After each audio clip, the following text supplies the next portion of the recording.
আপোনালোকেও বাৰু এনেকুৱা নিজৰ ৰিজত সাউণ্ড ইফেক্ট লগাব বিচাৰিছে নেকি? বলক দেখাই আছোঁ কেনেকৈ লগাব। এটা ৱেবছাইট আছে myinstant.com বুলি, সেই ৱেবছাইটত যাব।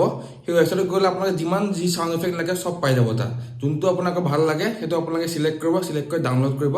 ডাউনলোড কৰাৰ পিছত আপোনাৰ ফোনত ছেভ হৈ যাব। দেন আপোনালোকে ইনষ্টাগ্ৰামৰ এডিট এপটো খুলি ল'ব। খুলি পেলাই অডিঅ' অপশ্যনটোত যাব। গৈ পেলাই আপুনি এটা অপশ্যন পাব ইম্পৰ্ট ফ্ৰম ফাইলছ। যদি আইফোন হয় আৰু যদি এণ্ড্ৰইড হয় তেন্তে ইম্পৰ্ট বুলি পাব। দেন আপুনি সেইটোত যাব। গৈ পেলাই যোনটো সাউণ্ড ইফেক্ট ভাল লাগে সেইটো সাউণ্ড ইফেক্ট চিলেক্ট কৰিব। চিলেক্ট কৰাৰ পিছত যোনটো এডিট এপ আছে তাত অট'মেটিক সেই সাউণ্ড ইফেক্টটো আহি যাব। তেন আপোনালোকে যোনখিনিত ভাল লাগে, যোনখিনিত বিচাৰে সেইখিনি জেগাত আপুনি সাউণ্ড ইফেক্টটো লগাই ল'ব পাৰিব।